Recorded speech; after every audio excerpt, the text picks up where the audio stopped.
As the Greeks advanced farther from home, the Persian navy, which could land an army almost anywhere in the Mediterranean to attack them from the rear or flank, was a worrying threat.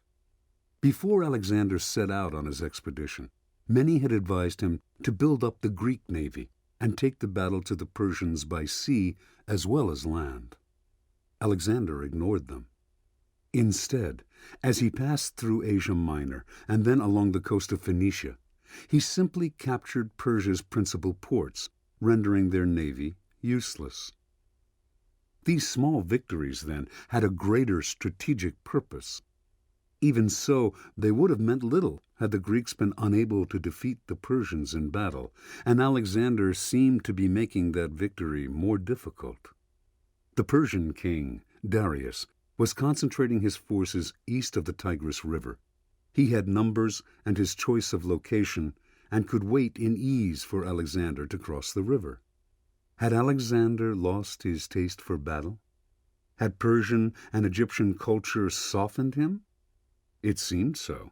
He had begun to wear Persian clothes and to adopt Persian customs. He was even seen worshipping Persian gods. As the Persian army retreated east of the Tigris, large areas of the Persian Empire had come under Greek control. Now Alexander spent much of his time not on warfare, but on politics, trying to see how best to govern these regions. He decided to build on the Persian system already in place, keeping the same titles for jobs in the government bureaucracy, collecting the same tribute that Darius had done. He changed only the harsh, unpopular aspects of Persian rule. Word quickly spread of his generosity and gentleness toward his new subjects. Town after town surrendered to the Greeks without a fight, only too glad to be part of Alexander's growing empire, which transcended Greece and Persia. He was the unifying factor, the benevolent, overseeing God. Finally, in 331 B.C., Alexander marched on the main Persian force at Arbela. What his generals had not understood was that, deprived of the use of its navy, its rich lands in Egypt, and the support and tribute of almost all of its subjects, the Persian Empire had already crumbled. Alexander's victory at Arbela merely confirmed militarily what he had already achieved months earlier. He was now the ruler of the once mighty Persian Empire. Fulfilling his mother's prophecy, he controlled almost all of the known world. Interpretation. Alexander the Great's maneuvers bewildered his staff. They seemed to have no logic, no consistency. Only later could the Greeks look back and really see his magnificent achievement.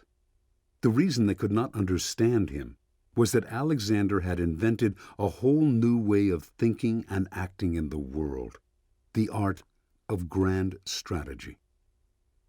In grand strategy, you look beyond the moment, beyond your immediate battles and concerns. You concentrate instead on what you want to achieve down the line. Controlling the temptation to react to events as they happen, you determine each of your actions according to your ultimate goals. You think in terms not of individual battles, but of a campaign. Alexander owed his novel style of strategizing to his mother and to Aristotle. His mother had given him a sense of destiny and a goal, to rule the known world. From the age of 3, he could see in his mind's eye the role he would play when he was 30. From Aristotle, he learned the power of controlling his emotions, seeing things dispassionately, thinking ahead to the consequences of his actions. Trace the zigzags of Alexander's maneuvers, and you will see their grand strategic consistency. His quick actions against first Thebes, then Persia, worked psychically on his soldiers and on his critics. Nothing quiets an army faster than battle. Alexander's sudden crusade against the hated Persians was the perfect way to unite the Greeks. Once he was in Persia, though, speed was the wrong tactic. Had Alexander advanced, he would have found himself controlling too much land too quickly. Running it would have exhausted his resources, and in the ensuing power vacuum, enemies would have sprung up everywhere. Better to proceed slowly, to build on what was there, to win hearts and minds. Instead of wasting money on building a navy, better simply to make the Persian navy unusable. To pay for the kind of extended campaign that would bring long-term success, first seize the rich lands of Egypt. None of Alexander's actions were wasted. Those who saw his plans bear fruit in ways they themselves had been entirely unable to predict thought him a kind of god, and certainly his control over events deep in the future seemed more godlike than human. To become a grand strategist in life, you must follow the path of Alexander. First, clarify your life. Decipher your own personal riddle by determining what it is you are destined to achieve, the direction in which your skills and talents seem to push you. Visualize yourself fulfilling this destiny in glorious detail. As Aristotle advised, work to master your emotions and train yourself to think ahead. This action will advance me toward my goal. This one will lead me nowhere. Guided by these standards, you will be able to stay on course. Ignore the conventional wisdom about what you should or should not be doing. It may make sense for some, but that does not mean it bears any relation to your own goals and destiny. You need to be patient enough to plot several steps ahead, to wage a campaign instead of fighting battles. The path to your goal may be indirect, your actions may be strange to other people, but so much the better. The less they understand you, the easier they are to deceive, manipulate, and seduce.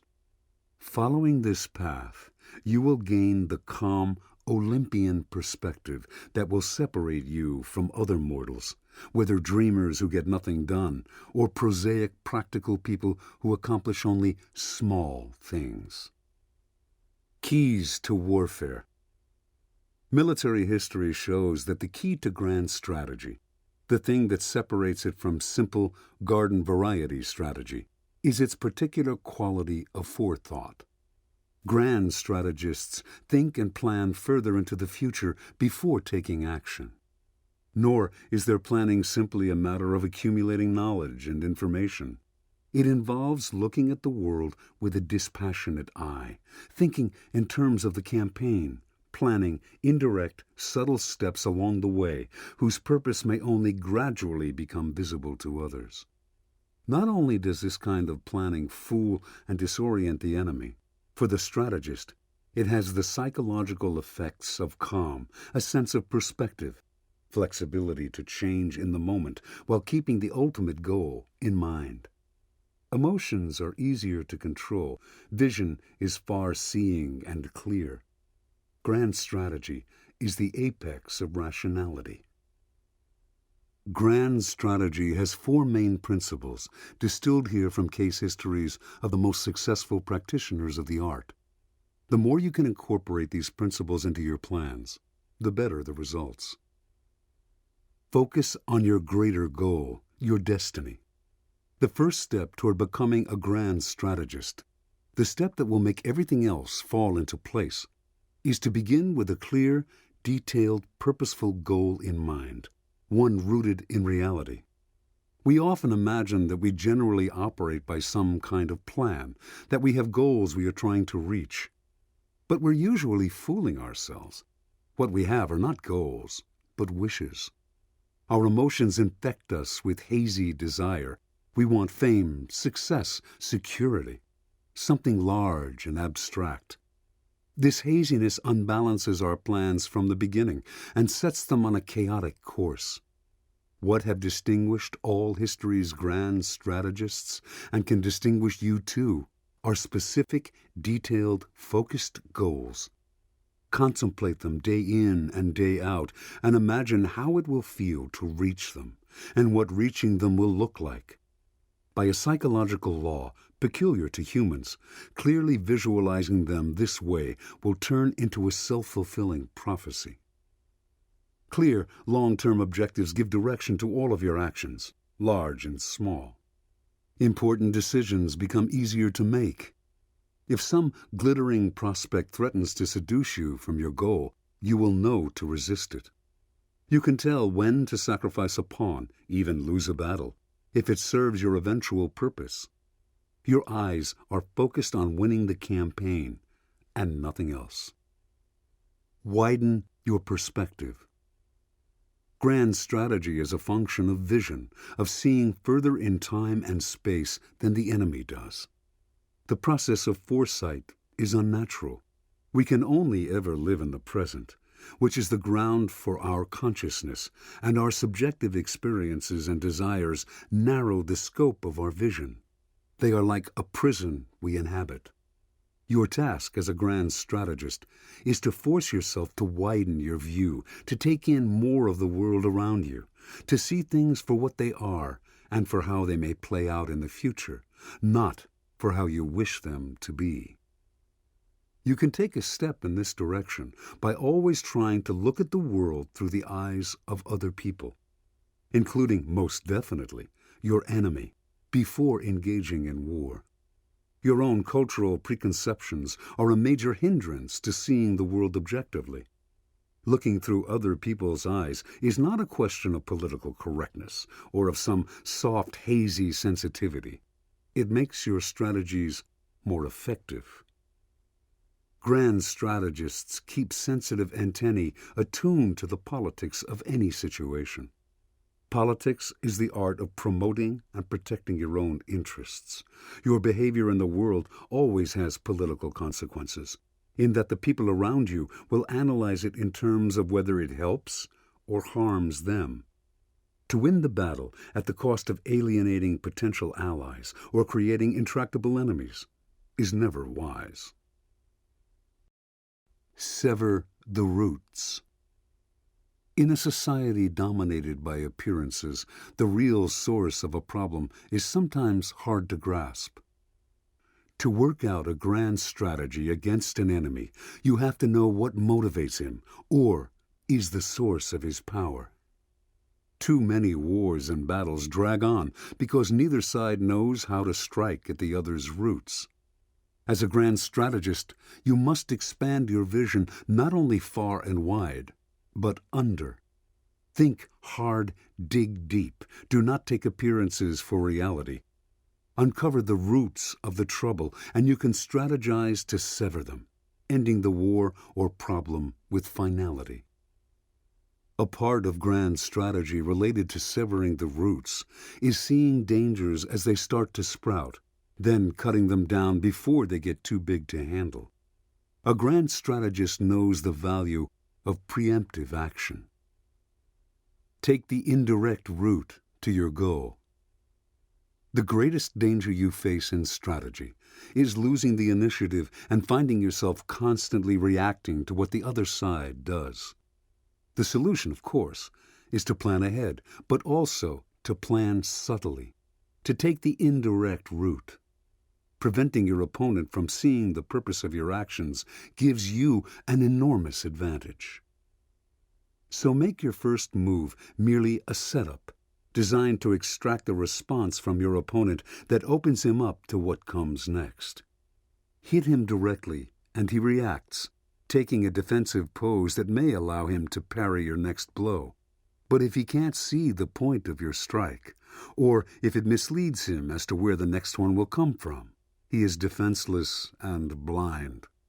The key is to maintain control of your emotions and plot your moves in advance, seeing the entire chessboard. In working on the level not of the battle, but of the campaign, your first step is crucial. It should usually be deceptively soft and indirect, making it harder to read. The Japanese bombing of Pearl Harbor during World War II was a devastating surprise, but as the first move of a campaign, it was a disaster. The Japanese showed their hand too quickly, rallying American public opinion to an intense level of anger. They ensured that the Americans would prosecute the war to the bitter end, and it was the Americans who had the greater military resources. Always pay attention to the first step of the campaign. It sets the tempo, determines the enemy's mindset and launches you in a direction that had better be the right one. Reversal. Grand strategy involves two dangers that you must consider and combat. First, the successes it brings you in your first campaigns may have the same effect on you that easy victory on the battlefield gives a general. Drunk on triumph, you may lose the sense of realism and proportion on which your future moves depend. Even such supreme grand strategists as Julius Caesar and Napoleon eventually fell victim to this dynamic. Losing their sense of reality, they began to believe that their instincts were infallible. The greater the victory, the greater the danger. As you get older, as you move to your next campaign, you must retrench, strain doubly hard to rein in your emotions and maintain a sense of realism. Second, the detachment necessary to grand strategy can bring you to a point where you find it hard to act. Understanding the world too well, you see too many options and become as indecisive as Hamlet. Without the desire to fight, without a capacity for the violence war churns up, we cannot deal with danger.